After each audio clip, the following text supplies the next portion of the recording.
my so for my YouTube channel today, we're gonna do a couple. We're gonna talk about a monument, one of two monuments that are in Italy that are very popular. Today we're gonna talk about the Leaning Tower of Pisa. But before we get into that, I do have sad news in the world of acting to announce. Um, Martial arts fighter and actor Chuck Norris has died at the age of 86. Chuck Norris was known for his acting role as in the TV show Walker Texas Ranger as the character Cordell Walker, who was a cop. Um, but technically, they don't really call them cops in the town of Texas because Texas only has rangers.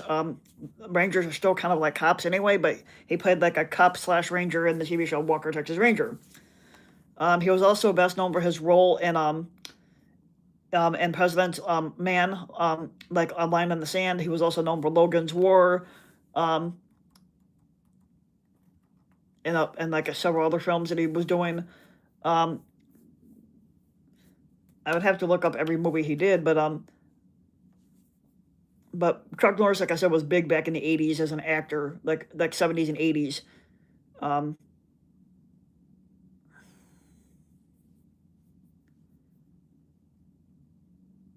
let's see if I can find,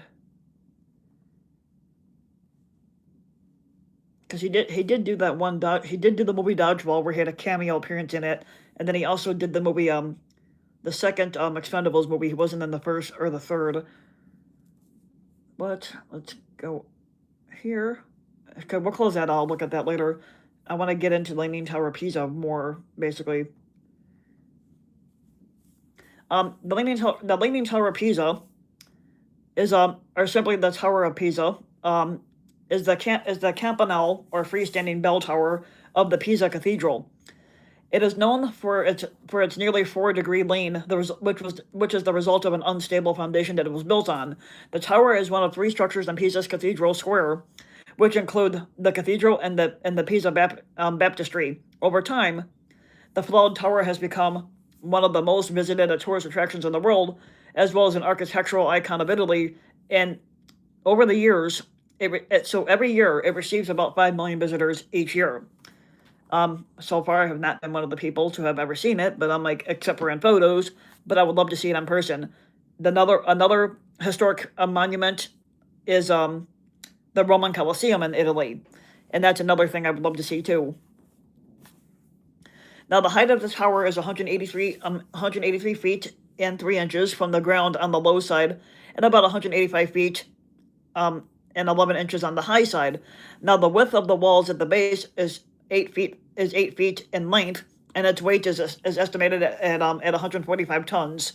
The tower has 296 or 294, depending on how you count it, and the seventh floor has 2 fewer steps on the north facing staircase. And here is the Leaning Tower of Pisa, and they do have a replica somewhere in Illinois, but this is the Leaning Tower of Pisa, and you can see how it's leaning here a little bit to the side. And like I said, this is a very popular tourist attraction every year, where it draws in 5 million people every year. Now,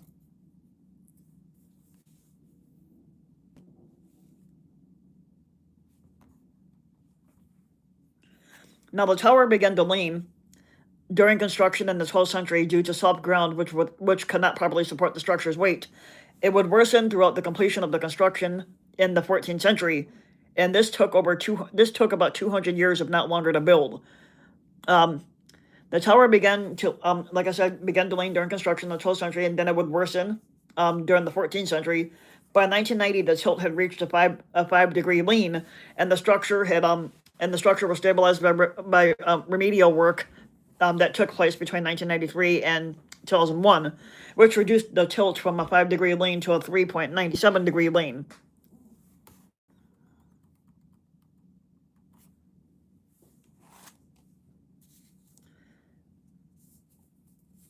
Now, the identity of the architecture of the architect for the tower is a subject of controversy. Nobody really knows who built it.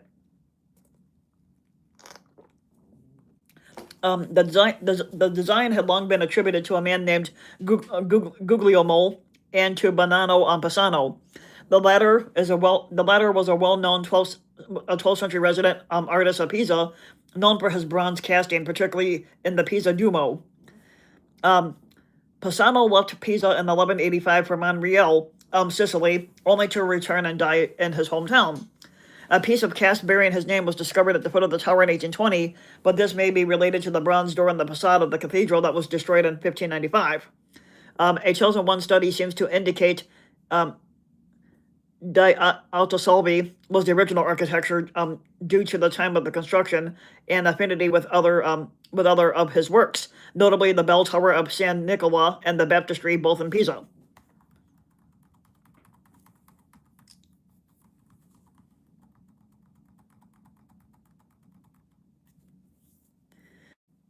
Now, the construction of the tower occurred in three different stages over 200 years. It started on January 5th of 1172. Donna Berta di Bernardo, a widow and resident of the house of Del Opera di Santa Maria, bequeathed a 60 soldi to the Opera Campanilis.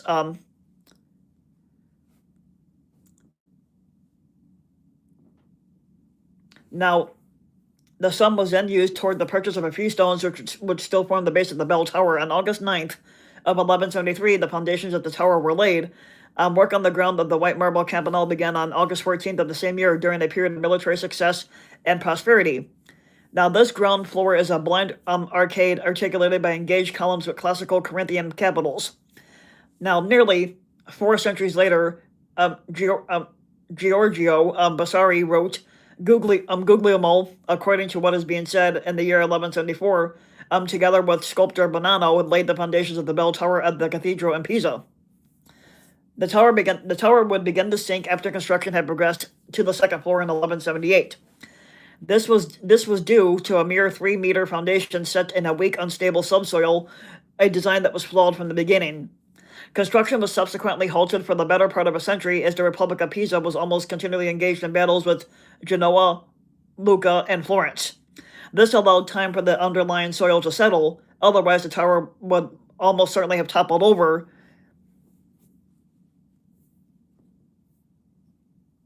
The Leaning Tower of Pisa.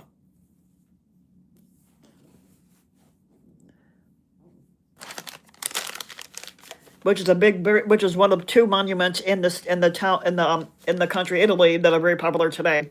You got the Leaning Tower of Pisa and you got the Roman Colosseum. They're 2 of the biggest things out there.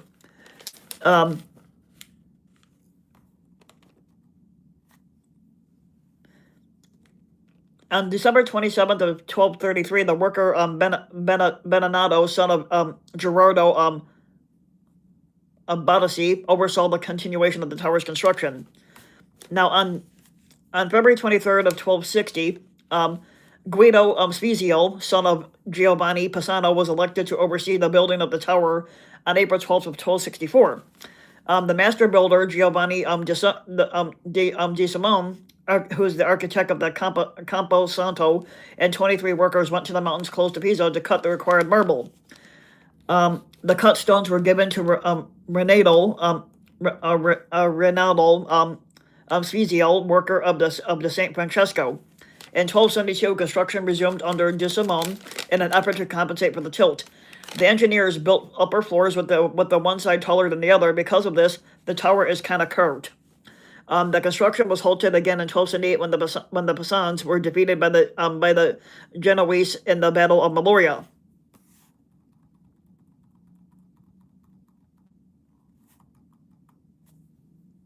The 7th floor was completed in the year 1319, and the bell chamber was finally added in 1372. It was built by Tommaso di Andrea Pisano, who succeeded in harmonizing the Gothic elements of the belfry with the Romanesque style of the tower. There are 7 bells, 1 for each note of the musical major scale. The largest one was installed in the year 1655. And here is an up-close look of the Leaning Tower of Pisa in the town where it's at. So here, the tower was built. The tower was built on an unstable foundation. That's why the tower. No, something. It happened to be crooked afterwards, but the tower was built on an unstable foundation, so that's why it leans. Eventually, they started adding more and more stuff over the years, and it caused it to be crooked. It wasn't built crooked. It was just basically. Yes, it could be. Eventually, it could be a fall risk. I've never been there. It could topple over eventually. We don't know.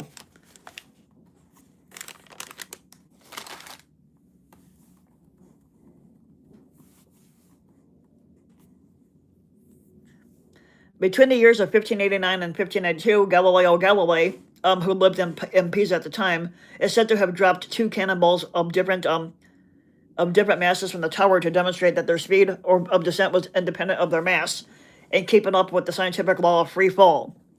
Now, the primary source for this is the biography Racconto Historico della Vita di Galileo Galilei, which is a historical account of the life of Galileo Galilei, written by Galileo's pupil and secretary Vincenzo Viviani in the year 1654, but was only published in 1717, long after his death.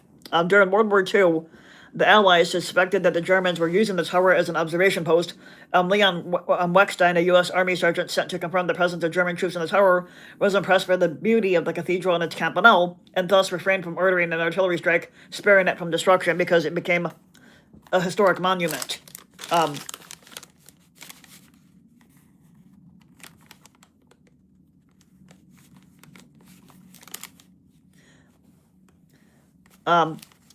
Now, numerous efforts have been made to restore the tower to a vertical orientation or at least keep it from falling over. Most of these efforts have failed, and some have worsened the tilt. On February 27th of 1964, the government of Italy requested aid in preventing the tower from toppling over. It was, however, considered important to retain the current tilt due to the role that this element played in promoting the tourism industry of Pisa.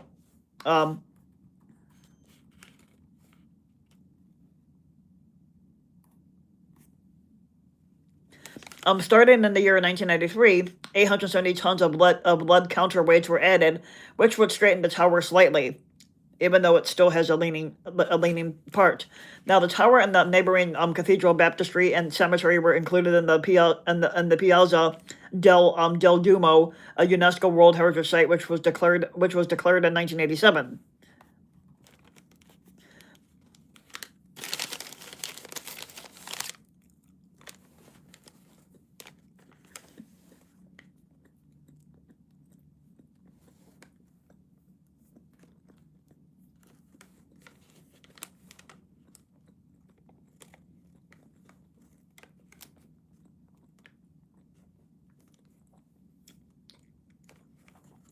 The tower was closed to the public on January 7th of 1990, after more than 2 decades of stabilization studies and spurred by the abrupt collapse of the Civic Tower of Pavia in 1989. The bells were removed. Some of the bells were removed to relieve some weight, and cables were cinched around the third level and anchored several hundred meters away, and residences in the path of a potential collapse were vacated. Now, the selected method for preventing the collapse of the tower was to slightly reduce its tilt to a safer angle by removing 1,342 cubic feet of soil from underneath the raised end. The tower's tilt was reduced by 45 centimeters, 17.5 inches, returning to its 1838 position. After a decade of corrective reconstruction and stabilization efforts, the tower was reopened to the public on December 15th of 2001 after an 11-year closure, and was declared stable for at least another 300 years. In total, 70 metric tons, or 77 short tons of soil were removed from one end.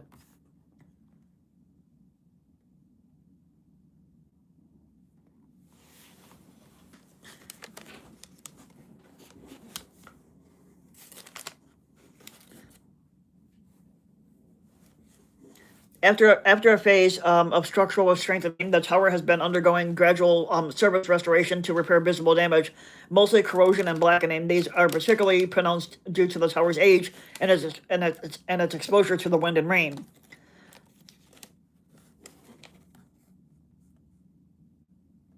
I do not have any. I'm not autistic at all.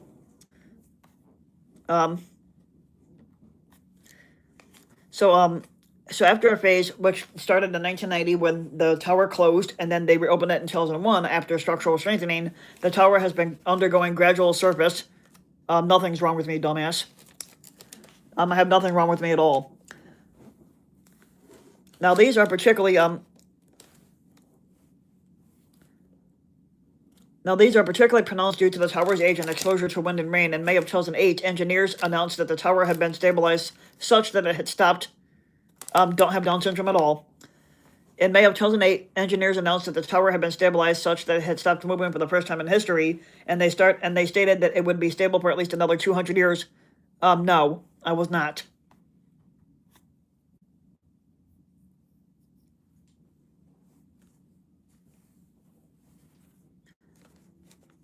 Now, the ceremony for the 850th anniversary of the laying of the foundation stone was held on August 9th of 2023. And I like some of these old pictures because here you can look at this. This is the Leaning Tower of Pisa in a black and white kind of photo. Some of these photos are just historic in itself.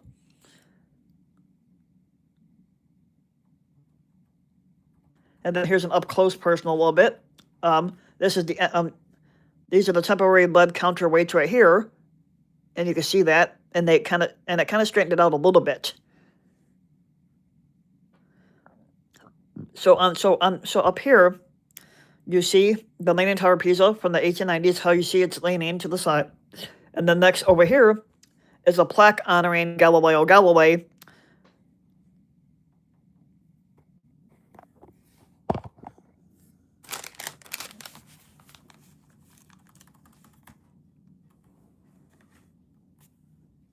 And then here is another part. This one is the baptistry and the cathedral in the background. So you can see the baptistry and the cathedral, and that's in the background. I'm not sure which one's the cathedral and which one's the baptistry, but it's one of them. Okay, so the baptistry might be in the back, and the cathedral's in the middle here. So yep, you can see that.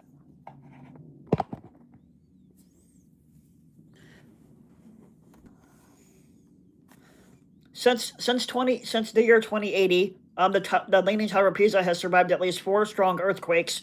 A 2018 engineering investigation concluded that the tower withstood the tremors because of something called dynamic soil structure interaction. The height and stiffness of the tower combined with the softness of the foundation soil influences the tower's vibrational characteristics in such a way that it does not resonate with earthquake ground motion. Now, the same soft soil that caused the leaning and brought the tower to the verge of collapse helped to prevent significant destruction in the event of an earthquake.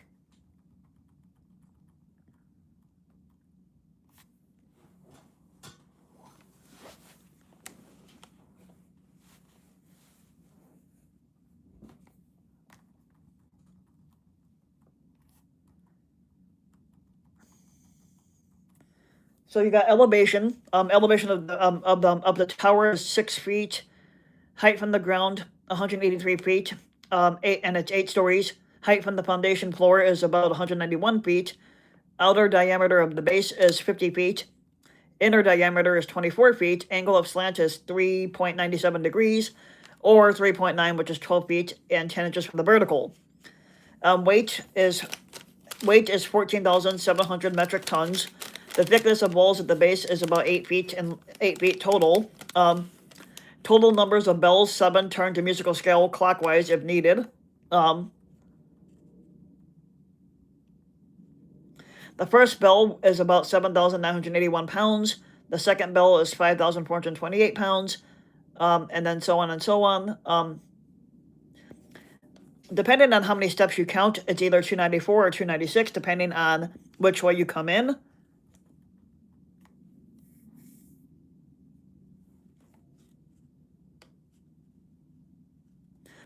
So when it comes to the number 5 bell at the Leaning Tower of Pisa, the name Pascoratio comes from Easter, because it used to ring on Easter Day. However, this bell is older than the bell chamber itself and comes from the Tower of Vertiga in the Palazzo Pretorio in Pisa.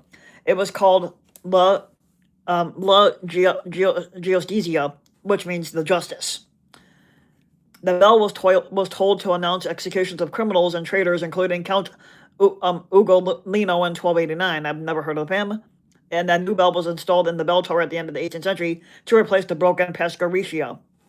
Now, the circular shape and the great height of the campanile was unusual for their time, and the crowning belfry belfry is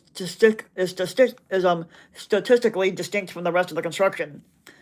The belfry incorporates a 14 centimeter, 5.5 inch correction for the inclined axis below, but the siting of the campanile within the Piazza del Duomo diverges from the axial alignment of the cathedral and baptistry of the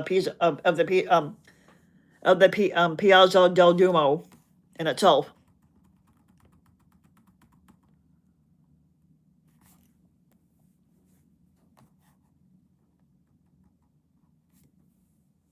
Now, two German churches have challenged the tower status as the world's most lopsided building in the 15th century square leaning tower of Surhausen and the 14th century bell tower of the Oberkirch in the town of Bad Frankenhausen. So Guinness World Records have measured the Pisa and Surhausen towers, finding the former's tilt to be a 3.97-degree angle. In June of 2010, Guinness World Records certified the Capitol Gate building in Abu Dhabi, UAE, as the world's furthest leaning man-made tower. It has an 18-degree slant, almost 5 times more than the Tower of Pisa, but was deliberately engineered to slant anyway. Now, the leaning tower of Wanaka in the town of Wanaka, New Zealand, also deliberately built, leans at a 53-degree angle to the ground. Now, that's more dangerous if you think about it. Now, here's some of the insides you could see. So here, you'll see some insides to Leaning Tower Pisa. So here's the Leaning Tower looking up. Down here, then you got right here, in the second picture, is the entrance door to the bell tower. The external loggia. And then inside here, this is the inner staircase from the 6th to the 7th floor.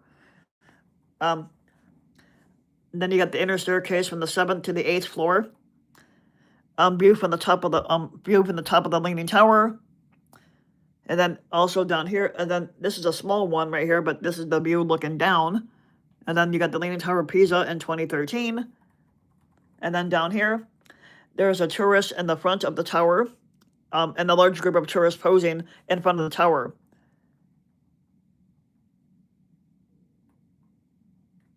Also in Rome, Italy, you got something called Torre del Milanese, which is an actual medieval tower that's in Rome that leans.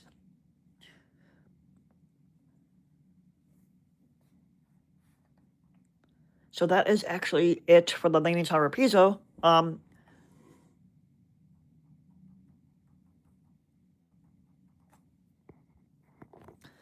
Another one, and I still have not figured out how they did it, is so when it comes to building certain things, like the pyramids of Egypt, that interests me too, because I still have not figured out how they were able to do it without the technology that we have now.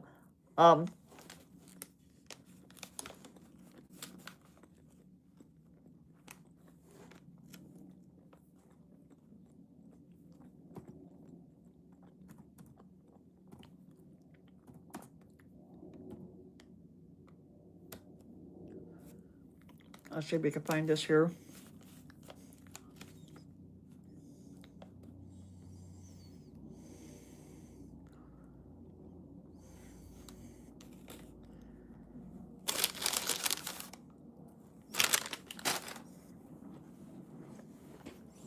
And here,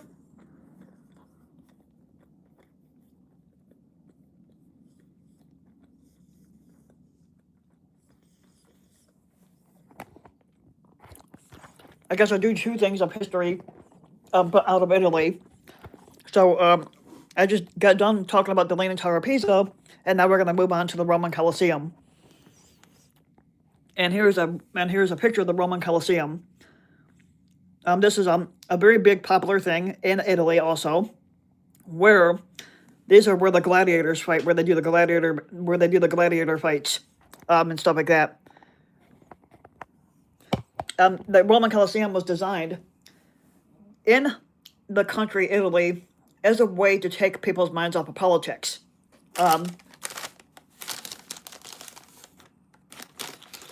So that was a good thing to know.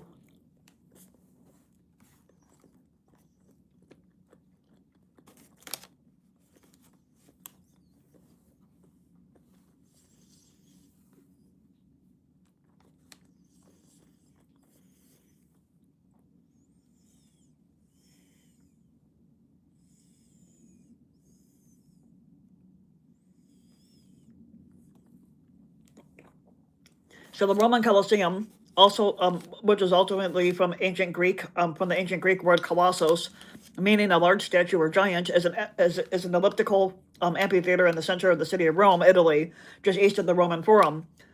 It is the largest ancient amphitheater ever built and is the largest standing amphitheater in the world.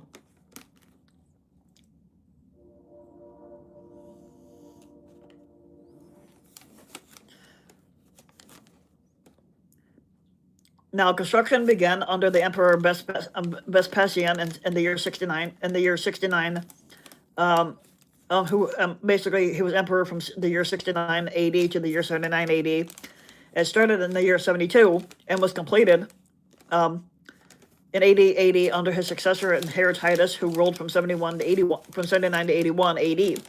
Further, now this only took what? So this took only 10 years to build, really? Okay. Further modifications were made during the reign of Domitian in the year 81 to the year 96, who ruled from 81 to 96. Now, the three emperors were patrons of the work are known as the Flavian dynasty, and the amphitheater was named the Flavian Amphitheater for a time before it was settled on the Roman Colosseum.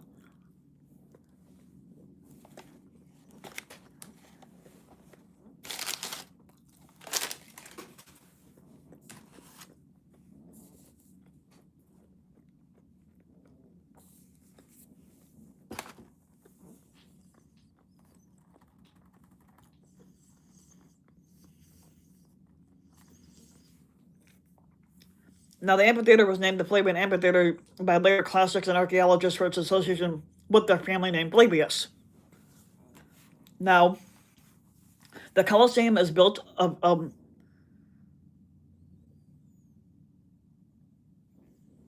I got my Dunkin' Donuts and my hash browns, so I'm good for right now. I'm trying to keep myself awake. Now, the Colosseum is built of travertine limestone, tough volcanic rock, and brick-faced Roman concrete. It could hold an estimated 50,000 to 80,000 spectators at various points in its history, having the average audience averaged around some 65,000 people a year. It was used for gladiatorial contests and public spectacles, including animal hunts, executions, reenactments of famous battles, dramas based on Roman mythology, and briefly mock sea battles.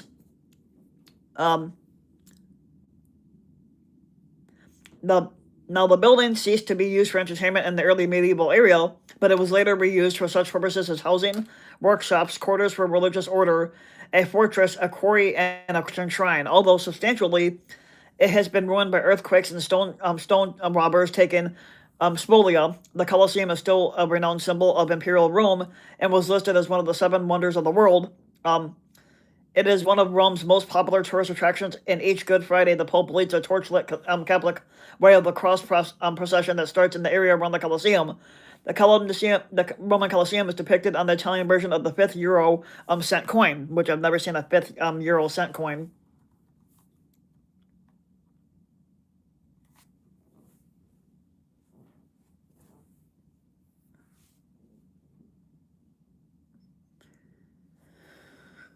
Now, originally the building's Latin name was simply Amphitheatrum, the amphitheater. Although the modern name Flavian Amphitheater is often used, and there is no evidence it was used in any such classical antiquity.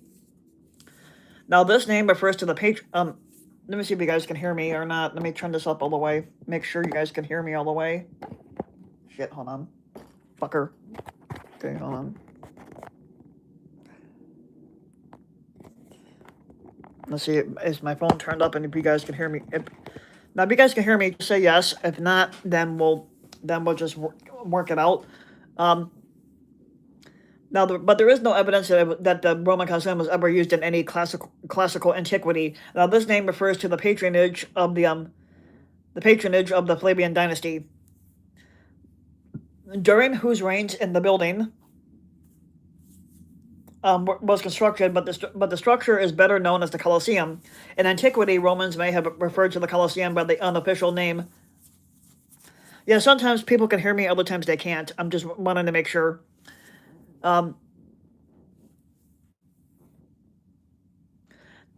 Now, with the name amphitheatrum, Caesarium, with Caesarium is in an adjective pertaining to the title Caesar, but this name may have been strictly poetic, as it was not exclusive to the Colosseum. Vespasian and Titus, who were builders of the Colosseum, also constructed a Flavian amphitheater in in Pozzuoli.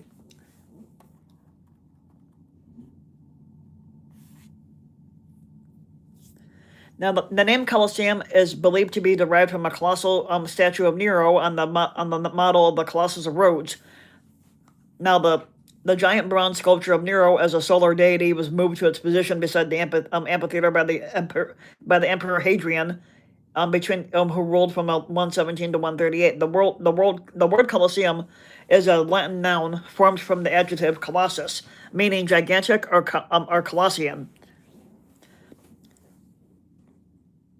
By the year 1000, the Latin name Colosseum had been coined to refer to the amphitheater from the nearby Colossus Solus. Now here is an interior of the Colosseum. So you can see here the stands and the seats.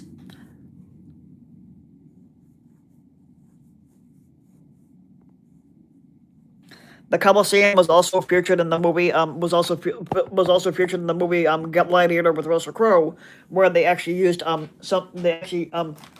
a part of the movie there where they were doing the gladiator fights.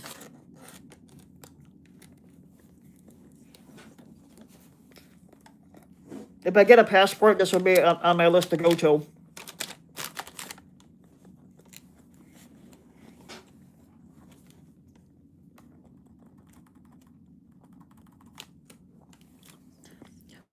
In the 8th century, an epigram attributed to the Venerable Bede celebrated the symbolic significance of the statue and a prophecy that is variously quoted. As long as the Colossus stands, so shall Rome. And when the Colossus falls, Rome shall fall. When Rome fails, so fails the world. This is often mistranslated to refer to the Colosseum rather than the Colossus, as in, for instance, Byron's poem Childe Harold's Pilgrimage. However, at the time that the pseudo-Bede wrote, the masculine noun Colossus was applied to the statue rather than to the amphitheater itself. A lot of times spellings will be altered in medieval Latin. Colosseum and the Colosseum, depending on how you attested it during the 12th and 14th century, some people would spell it COLO and then SEMUM, and other people would spell it COLI. Depends on how you want to look at that. In the 12th century, the structure was recorded in the amphitheatrum as Colossi, amphitheater of the Colossus. In the High Middle Ages, the Flavian amphitheater is attested as the late 13th Old French, the Colossi, and in Middle French as Colossi by the early 16th century, by which time the word could be applied to any amphitheater whatsoever in the world. But Middle French Colossi derived the Middle English Colossi, spelled COLISEE without the little hyphen over it, in use by the middle of the 15th century and employed by John Capgrave in his Solace of Pilgrims, in which he remarked Middle English.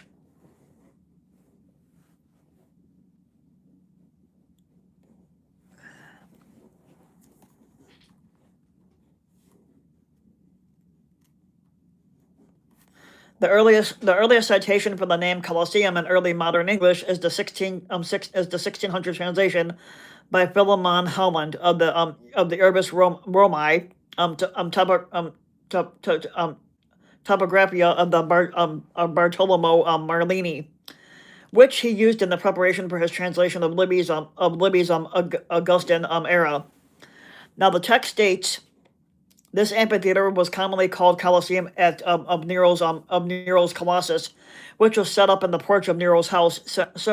Similarly, John Evelyn, translating the Middle French name used by the architectural theorist Roland Fret de Chambray, wrote, and it's indeed a kind of miracle to see that the Colosseum and innumerable other structures which seem to have been built for eternity should be at present so ruinous and dilapidated.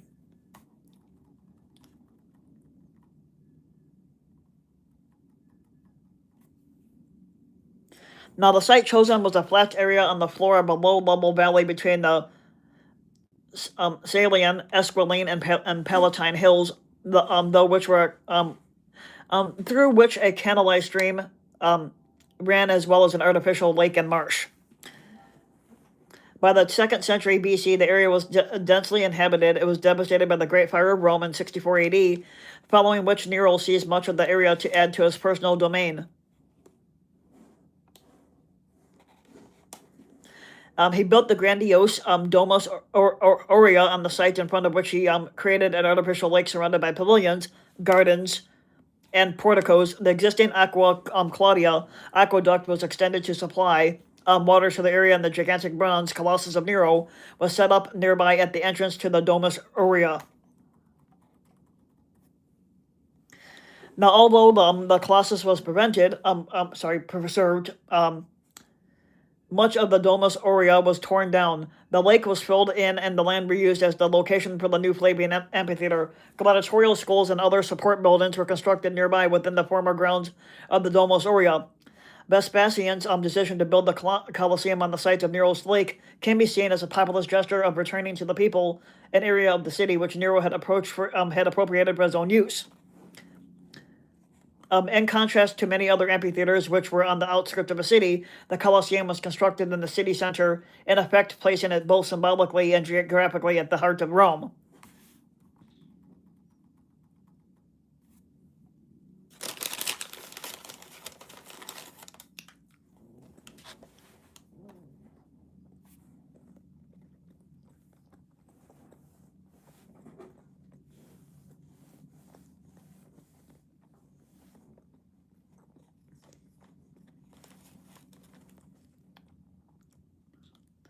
Now, construction was funded by the opulent spoils taken from the Jewish temple after the First Jewish-Roman War in the year 70 AD, and it led to the siege of Jerusalem. According to a reconstruction inscription found on the site, the Emperor Vespasian ordered this new amphitheater to be erected from his general's share of the booty. And the word booty back then did not mean what you think what it means now. The word booty back then meant money, like share of the money. Now, booty. Now, in today's day and age, booty can mean something sexual. It is often assumed, as it is with many other Roman projects at the time, that slaves and prisoners of war were brought back to Rome and contributed to the massive workforce needed for the construction of the amphitheater. Along with this free source of unskilled labor, teams of professional Roman builders, engineers, artists, painters, and decorators undertook the more specialized tasks necessary for building the Colosseum. The Colosseum was constructed with several different materials: wood, limestone, tuff, tiles, cement, and mortar.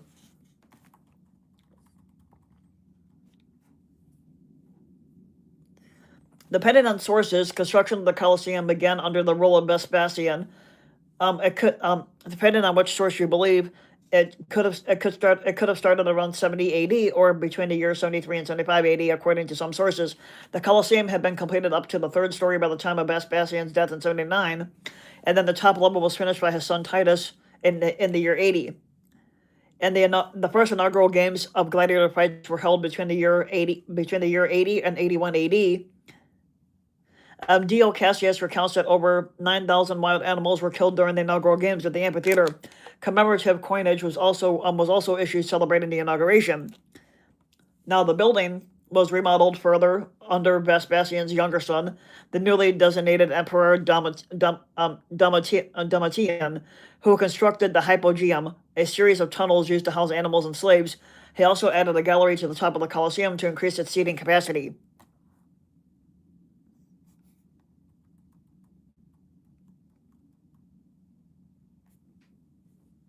In 2017, the Colosseum was badly damaged by a major fire that was caused by lightning, according to Dio Cassius, which would destroy the wooden upper levels of the amphitheater's interior. It was not fully repaired until about the year 240, and underwent further repairs in the year 250 and 252, and again in 320. Honorius banned the practice of gladiator fights in the year 399 and again in 404. The last gladiator fights were mentioned in the year 435. An inscription records the restoration of various parts of the Colosseum under Theodosius II and Valentinian III, who reigned from 425 to 455, possibly to repair damage caused by a major earthquake in 443, and more work would follow up on refixing it in 484 and again in 508. Now, the arena continued to be used for contests well into the 6th century. Animal hunts continued until at least the year 523, when Anicius Maximus celebrated his consulship with some venerations, which were criticized by King Theodoric the Great for their high cost.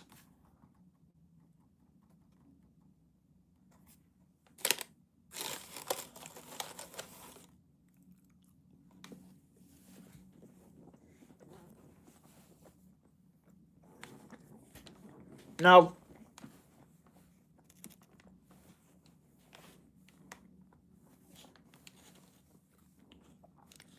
the Colosseum underwent several radical changes of use. Now, by the late 6th century, a small chapel had been built into the structure of the amphitheater, though this apparently did not confer any particular religious significance on the building as a whole. And then the arena was converted into a cemetery. The numerous vaulted spaces in the arcades under the seating were converted into housing and workshops, and are recorded as still being rented out as the late 12th century. Around 1200, the Frangipani family took over the Colosseum and fortified it, apparently using it as a castle. In the early to mid 14th century, the Pope's relocation to Avignon caused a population decline in Rome that left the region insecure. The Colosseum was largely abandoned by the public and became a popular den for any bandits that lived around the area. Severe damage was inflicted in the Colosseum by the Great Earthquake of 1349, causing the outer south side, lying on a less stable alluvial terrain, to collapse. Much of the tumbled stone was reused to build palaces, churches, hospitals, and other buildings elsewhere in Rome. In 1377, after the popes returned to Rome, the Colosseum was restored by a religious order called RCO. Sorry about that.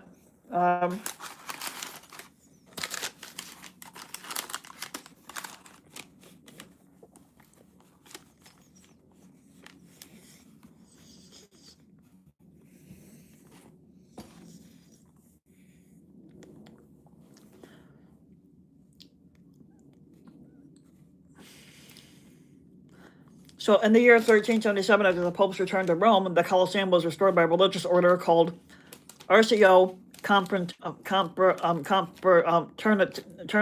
Ternita. Not sure I said that right. Del SS Salvatore and Sanctorum, Sanctorum, who then inhabited a northern portion of it until as late as the early 19th century. The interior of the amphitheater was extensively stripped of the stone, which was reused elsewhere, or in the case of the marble facade, was burned to make quicklime. Now, the iron clamps which held the stonework together were pried or hacked out of the walls, leaving numerous pockmarks, which still scarred the building today.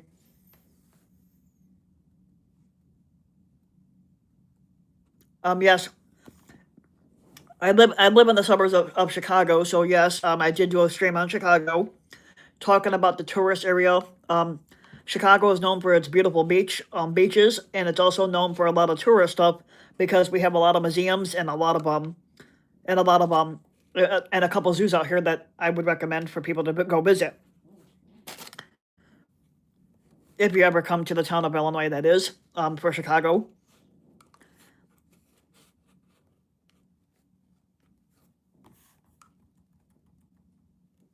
And here's some more pictures of the Roman Colosseum that you could see here.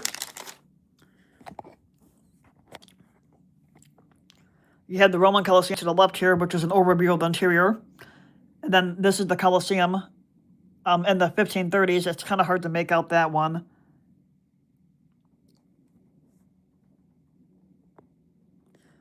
And here's a group of troops consulting a guidebook outside the Colosseum after liberation in 1944. In 1870, there's a view emphasizing the semi-rural environment of the Colosseum at the time. Yeah, I have to look that one up. I have to look up the Seattle Underground. Was it like a thing for slavery? I don't remember.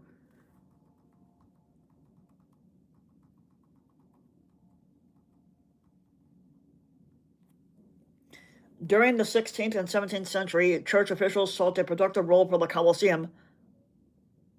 What's the Seattle Underground about? Is it like music or no? Because when people say underground, it's like you gotta be like thorough on what you're talking about. Because there is something called the Underground Railroad. That one's got to do with slavery. What's the Seattle one? What's the Seattle Underground about?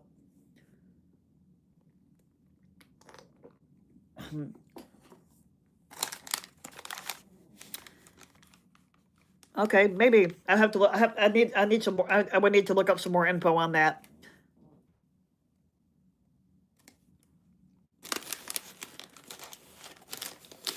Now, Pope Sixtus the Fifth, who ruled from 1585 to 1590, planned to turn the building into a wool factory to provide employment for Rome's prostitutes.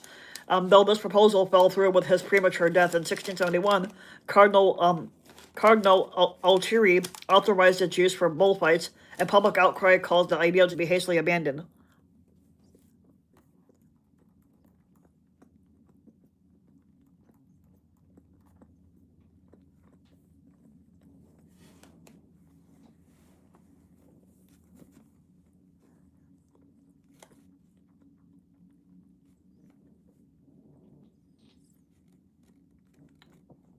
In 1749, Pope Benedict XVI had endorsed the view that the Colosseum was a sacred site where early Christians had been murdered. Now, he forbade the use of the Colosseum as a quarry, and he consecrated the building to the Passion of the Christ and installed stations of the cross, declaring it sanctified by the blood of the Christian martyrs who perished there.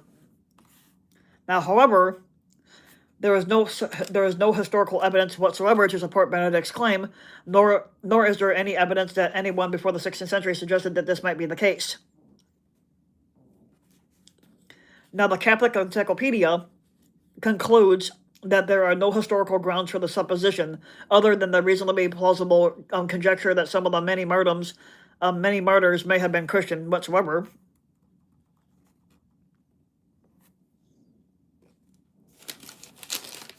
Now, later popes initiated various stabilization and restoration projects, removing the extensive vegetation which had overgrown the structure and threatened to damage it further.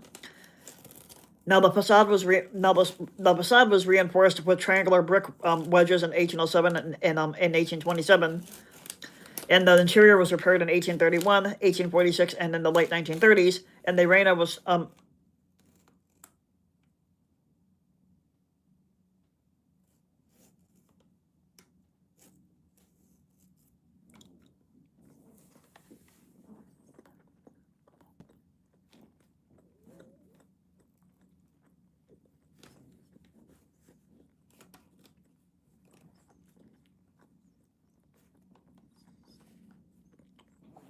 now the Reina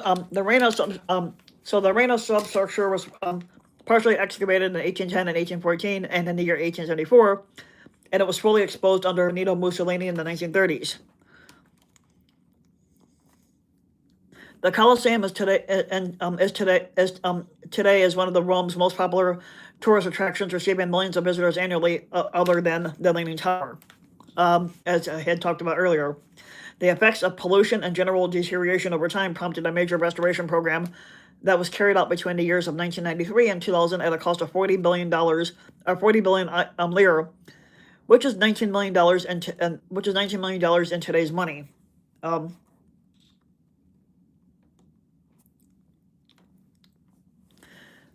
In recent years, the Colosseum has become a symbol of the international campaign against capital punishment, which was abolished in Italy in the year 1948. Several anti-death penalty demonstrations took place in front of the Colosseum in the year 2000, and since that time, as a gesture against the death penalty, the local authorities of Rome changed the color of the Colosseum's nighttime illumination from white to gold whenever a person is condemned to the death penalty anywhere in the world, gets their sentence commuted, or is released. Or if a jurisdiction abolishes the death penalty. Most recently, the Colosseum was illuminated in gold in November of 2012, following the abolishment of capital punishment in the American state of Connecticut in April 2012. And because of the ruined state of the interior, it is impractical to use the Colosseum to host large events. Only a few hundred spectators can be accommodated in temporary seating. However, much larger concerts have been held just outside, using the Colosseum as a backdrop. Performers who may have played here at the Colosseum in recent years have included Ray Charles in May of 2002 before he died, Paul McCartney in May of 2003, Elton John in September of 2005. I've never done the pre-recorded sounds. Because of the ruined state of the interior, like I was saying, and then Billy Joel in 2006. Those are people that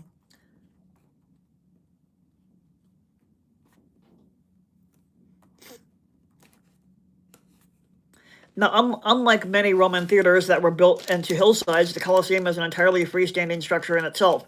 It derives its basic exterior and interior architecture from that of two theaters back to back. It is elliptical in plan and is 189 meters, or 615 feet in length,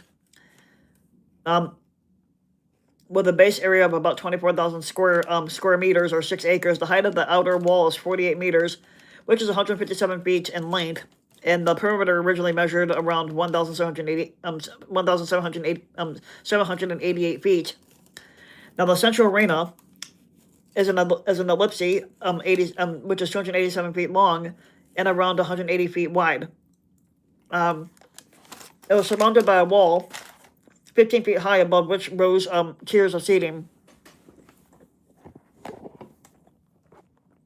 And you can see here, this is the exterior of the Roman Colosseum.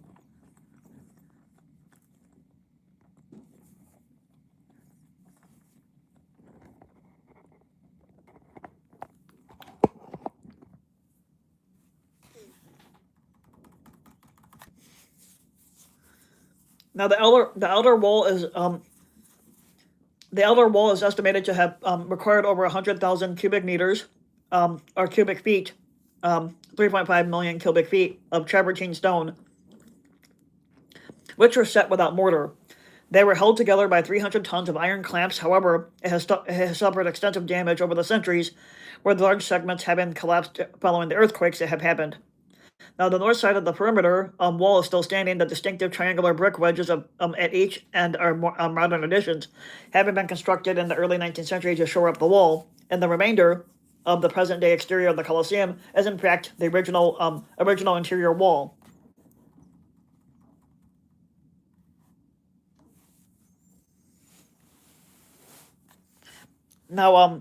Now, the surviving part of the outer wall's monumental facade compromises three superposed stories that were surmounted by a podium on which stands a tall attic, both of which are pierced by windows interspersed at regular intervals. The arcades are framed by half columns of the Doric, Ionic, and Corinthian orders, while the attic is still decorated with Corinthian pilasters.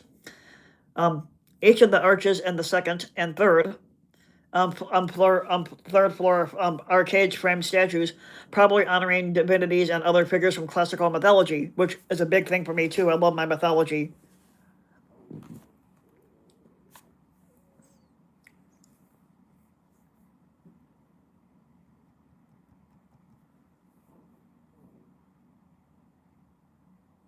Now, 240 massed corbels were positioned around the top of the attic. They originally supported a retraceable awning, known as the velarium, that kept the sun and rain off of spectators. This consisted of a canvas-covered net-like structure made of ropes with a hole in the center. It covered 2/3 of the arena and sloped downwards toward the center to catch the wind and provide a breeze for the audience. Sailors, especially enlisted from the Roman naval headquarters at Misenum and housed in the nearby Castra Messinadium, were used to work the velarium. I think that's what you call it. The Colosseum's huge crowd capacity made it essential that the venue could be filled or evacuated quickly if needed. Its architects adopted solutions very similar to those used in modern stadia to deal with the same problem. The amphitheater was ringed by 80 entrances at ground level, 76 of which were used by ordinary spectators. Each entrance and exit was numbered, as was each staircase. The northern main entrance was reserved for the Roman emperor and his aides, whilst the other three axial entrances were most likely used by the elite. All four axial entrances were richly decorated with painted stucco reliefs, all of which fragments survive. Many of the original outer entrances have disappeared with the collapse of the perimeter wall, but entrances but entrances with the Roman numerals like 23 and 54 survived. Um, Now, spectators were given tickets in the form of numbered pottery shards, which directed them to the appropriate section and row, and they accessed their seats via vomitoria, singular vomitorium passageways that opened up into a tier of seats from below or behind. These quickly dispersed people into their seats, and upon conclusion of the event or an emergency evacuation, it could permit their exit within only a few minutes.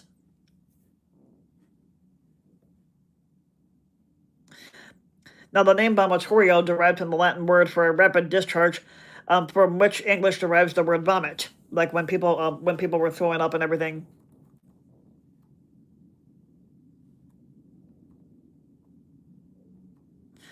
According to something called the Codex Calendar of the year 354, I never heard of the Codex Calendar, the Colosseum could accommodate 87,000 people, although modern estimates put the figure at around 65,000 to 50,000.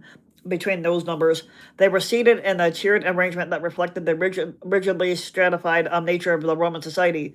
Special boxes were provided at the north and south ends, respectively, for the emperor and the Vestal virgins, providing the best views of the arena. Flanking them at the same level was a broad platform, a podium for the senatorial class, who were allowed to bring their own chairs. The names of some 5th century senators can still be seen carved into the stonework, presumably reserving areas for their use.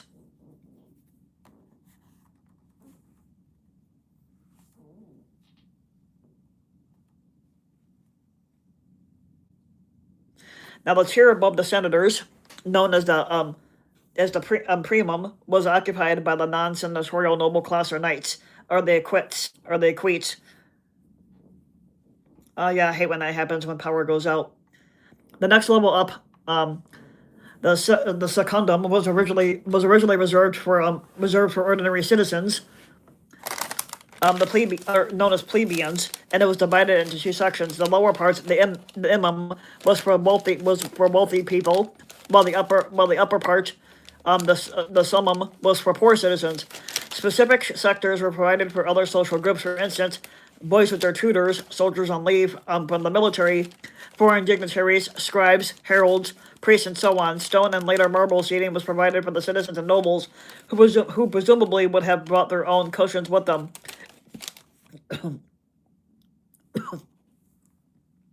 Inscriptions identified their areas reserved for specific groups.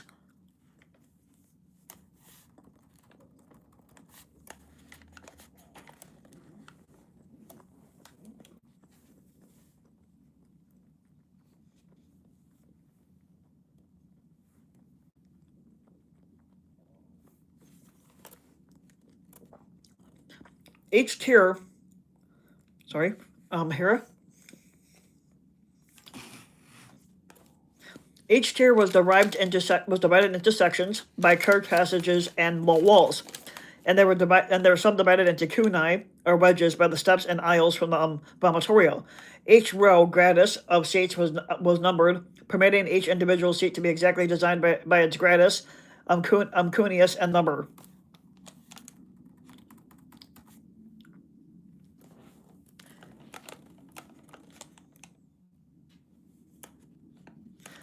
Now, the arena itself was 83 meters by 48 meters, 270 feet by 157 feet. It comprised a wooden floor covered by sand. The Latin word for sand is harena or arena, covering an elaborate underground structure called the hypogeum, literally meaning underground.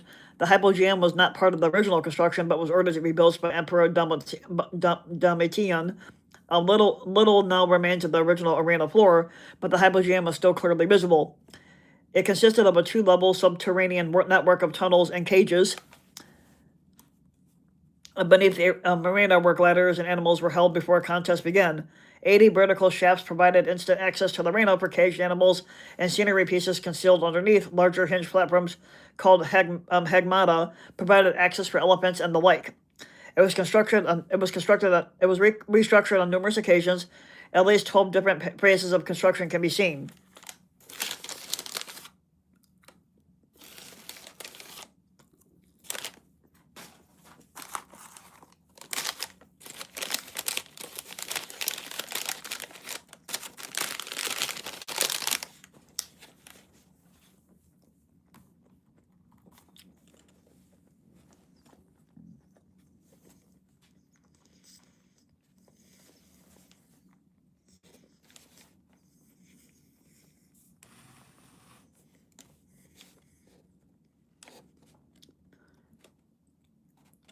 So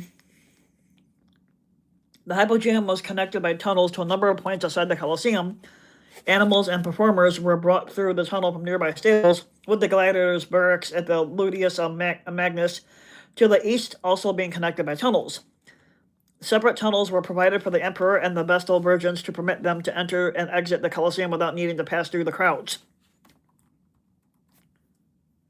Now, substantial quantities of machinery also existed in the Hypogeum. Elevators and pulleys raised and lowered scenery and props, as well as lifting caged animals to the surface for the release. There is evidence for the existence of major hydraulic mechanisms, and according to ancient accounts, it was possible to flood the arena rapidly, presumably via connection to a nearby aqueduct. However, the construction of the Hypogeum at Domitian's behest put an end to the practice of flooding, and thus also to naval battles, early in the Colosseum's existence. There is, however, a wide debate over the practicality and logistics of this phenomenon, which leads to speculation over its actuality. This is mostly because there is no physical evidence of Nomachai at the Colosseum remains, whatever the fuck that means.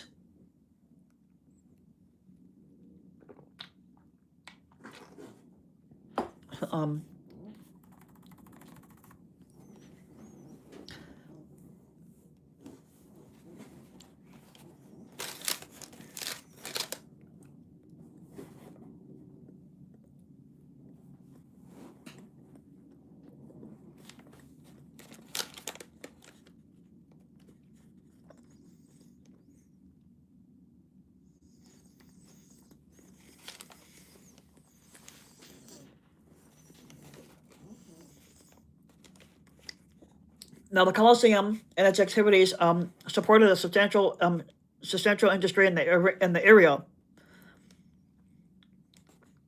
In addition to the amphitheater itself, many other buildings nearby were linked to the games. Immediately to the east is the remains of the Ludus Magnus, a training school for gladiators. This was connected to the Colosseum by an underground passage to allow easy access for the gladiators. The Ludus Magnus had its own miniature training arena, which was itself a popular attraction to Roman spectators. Other training schools were in the same area, including the Ludus Matutinus, which means morning school, where fighters of animals were trained, plus the Decian and the Gaelic schools.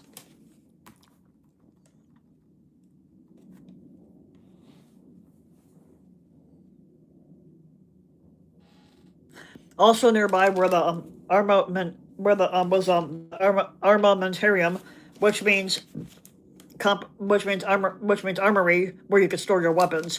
The summon choragium, where machinery was stored.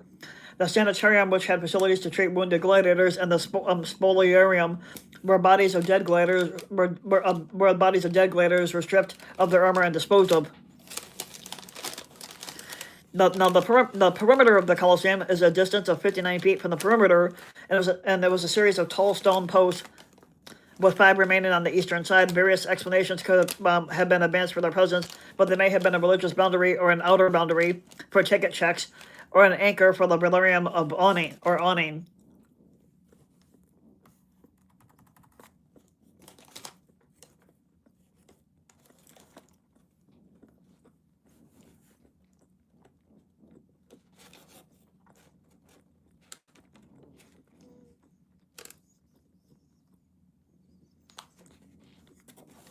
The Commodus passage, named after Commodus himself, was used by Roman emperors to enter the Colosseum discreetly.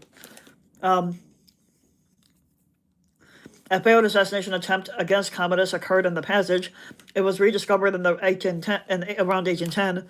Restoration work, which restored decorative stuccos and added a walkway, was conducted on the passage from October of 2024 to September of 2025. The passage will be open to the public was open to the public on October 27th of 2025. Another restoration project is planned to begin sometime this year, but not for sure when. Now, the Colosseum wasn't just used to host gladiatorial shows, but it was also used for a variety of other events as well. The shows called Munera were always given by private individuals rather than the state themselves. They had a strong religious element, but were also demonstrations of power and family prestige, and they were immensely very popular. Another major attraction was the animal hunt. This utilized a great variety of wild beasts, mainly imported from Africa and the Middle East, and included creatures such as rhinoceroses, hippopotamuses, elephants, giraffes, something called a rox. Not sure what the fuck that is. Another one called wisent, which I'm not sure what the fuck that is.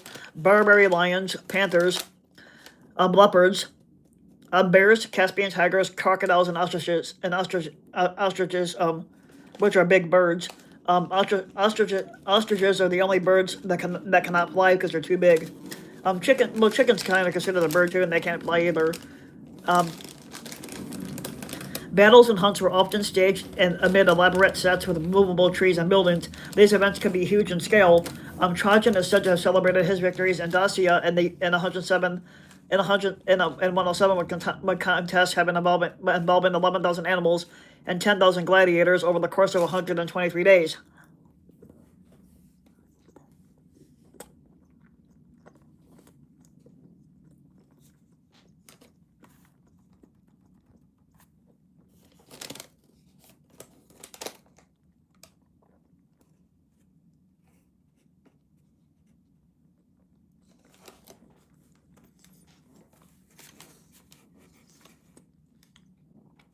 Now, during lunch intervals, executions ad bestias would be staged. Those condemned to death would be sent into the arena naked and unarmed to face the beasts of death, which would literally tear them to pieces because they had nothing to protect themselves with.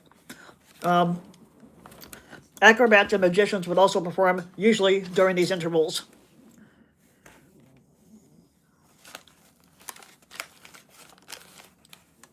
During the early days of the Colosseum, ancient writers recorded that the building was used for simulated sea battles. Accounts of the inaugural games held by Titus in the year 80 AD describe it as being filled with the water for display of specially trained swimming horses and bulls. And there was also an account of reenactment of a famous sea battle between Corfiat, which means Greeks, and the Corinthians. This has been the subject of some debate among historians, although providing the water would not have been a problem. If it is unclear how the arena could have been waterproofed, nor would there have been enough space in the arena for the warships to move around, it has been suggested that the reports either have the location wrong, or that the Colosseum originally featured a wide floodable channel down its central axis, which would later have been replaced by the hypogeum.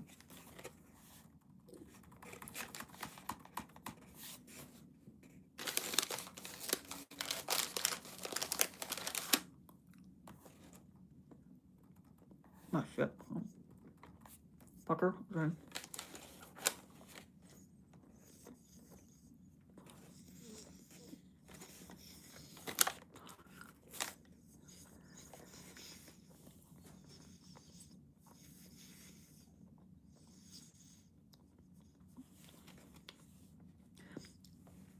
Recreations of natural scenes were also held in the arena. Painters, technicians, and architects would construct a simulation of a forest with real trees and bushes planted in the arena's floor, and animals would then be introduced. Such scenes might be used simply to display a natural environment for the urban population, or could otherwise be used as the backdrop for hunts of dramas depicting episodes from mythology. They were also occasionally used for executions in which the hero of the story, played by a condemned person, was killed in one of various gruesome but mythologically authentic ways, such as being mauled by beasts or burned to death.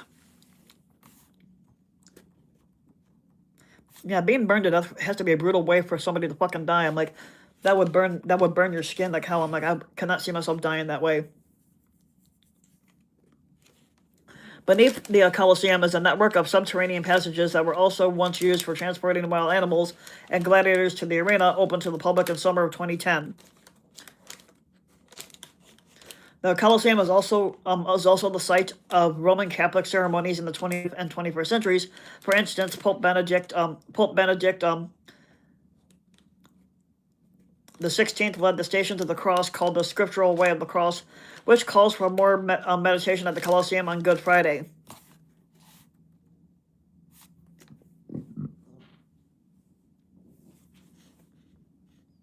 You got a couple restoration photos here for the Colosseum.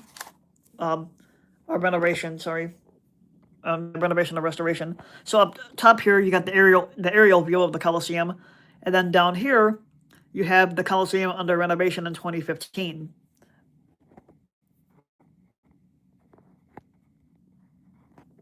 So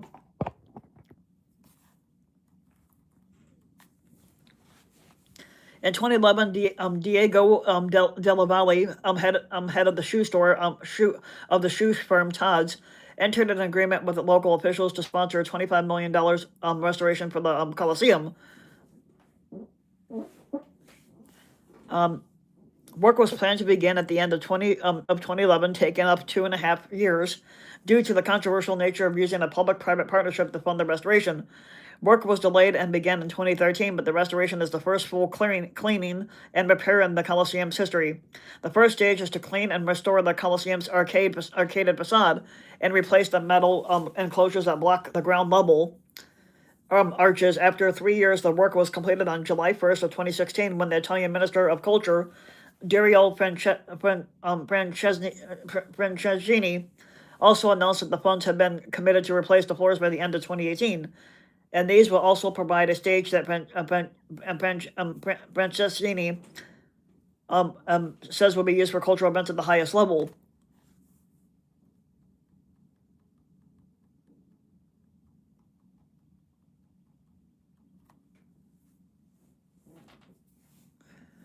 The Colosseum is generally regarded by Christians as a site of the martyrdom of large numbers of believers during the persecution of Christians in the Roman Empire, as evidenced by church history and tradition.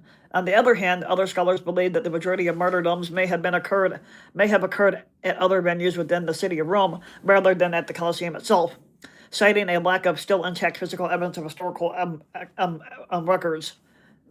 Now, these scholars asserted that some Christians were executed as common criminals in the Colosseum, but their crime being refusal to reverence the Roman gods.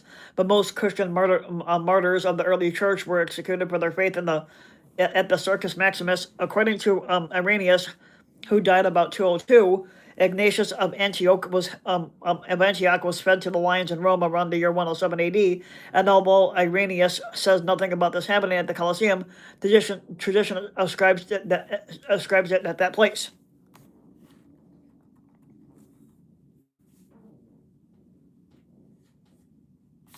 In the Middle Ages, the Colosseum was not regarded as a monument and was used as what some modern scholars or sources label a quarry, which is said to say that stones from the Colosseum were taken for the building of other sacred sites.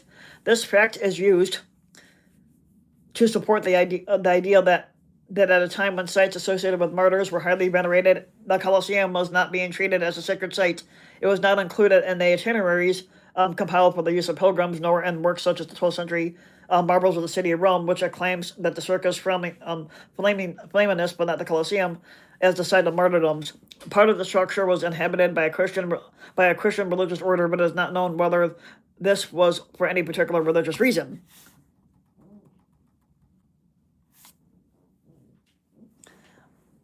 Pope Pius V is said to have recommended that pilgrims gather sand from the arena of the Colosseum to serve as a relic on the grounds that it was impregnated with the blood of martyrs, although some of his contemporaries did not share his conviction here.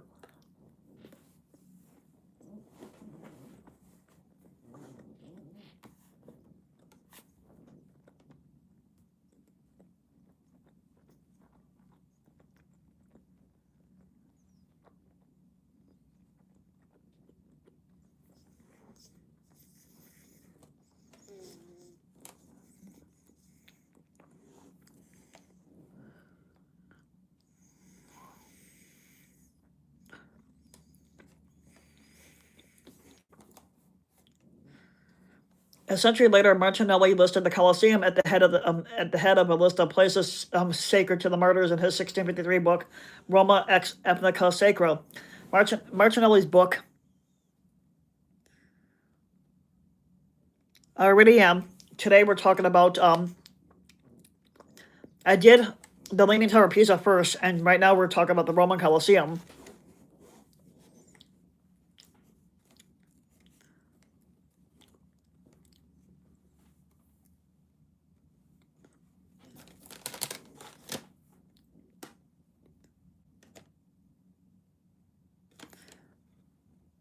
Well, one of my things is I do want to go to Italy, especially to see the Leaning Tower of Pisa and to see the Roman Colosseum. Those are my two things as to why I want to go there, is to see those.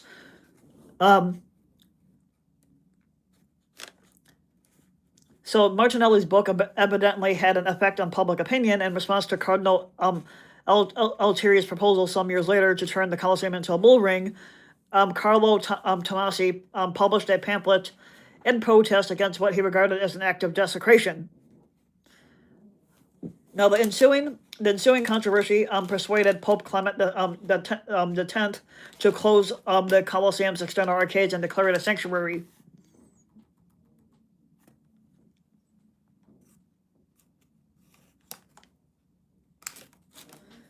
At the insistence of Saint Leonard of Port Maurice, Pope Benedict the XVI forbade the quarrying of the Colosseum and erected Stations of the Cross around the arena, which remained until February of 1874. Benedict Joseph Labor spent the later years of his life within the walls of the Colosseum, living on alms, before he passed away in 1783. Several 19th century popes have funded repair and restoration work on the Colosseum, and it still remains its Christian connection today. A Christian cross stands in the Colosseum with a plaque stating, "The amphitheater, one consecrated to triumphs, entertainment, and the impious worship of pagan gods, is now dedicated to the sufferings of the martyrs purified from impious superstitions." Other Christian crosses stand in several points around the arena, and every Good Friday the Pope leads a Via Crucis procession into the amphitheater itself.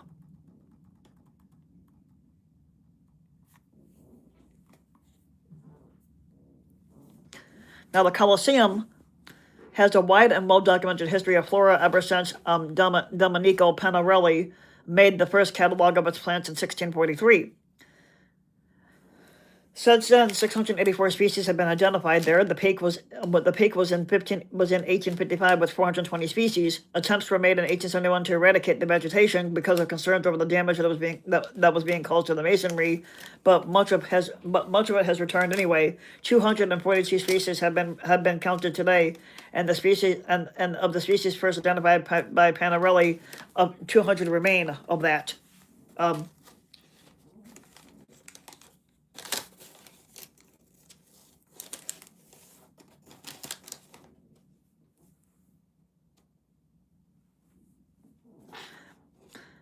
Now, the variation of plants can be experienced by the change of climate in Rome through the centuries, as well as by bird migration. However, the flower blooming and the growth of Rome that caused the Colosseum to become embedded within the modern city center rather than on the outskirts of the ancient city. Deliberate import of animal species as another contributing cause, as seeds and when they were unwitting carried either on the fur or in the feces of animals brought there from all corners of the empire.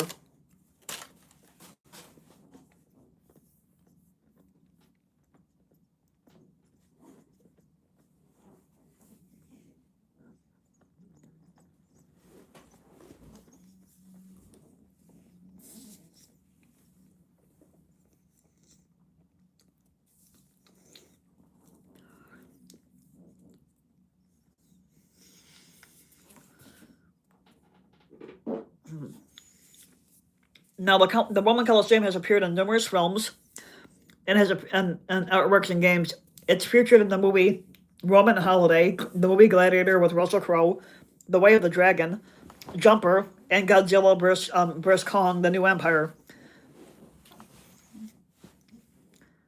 And that is the end of that.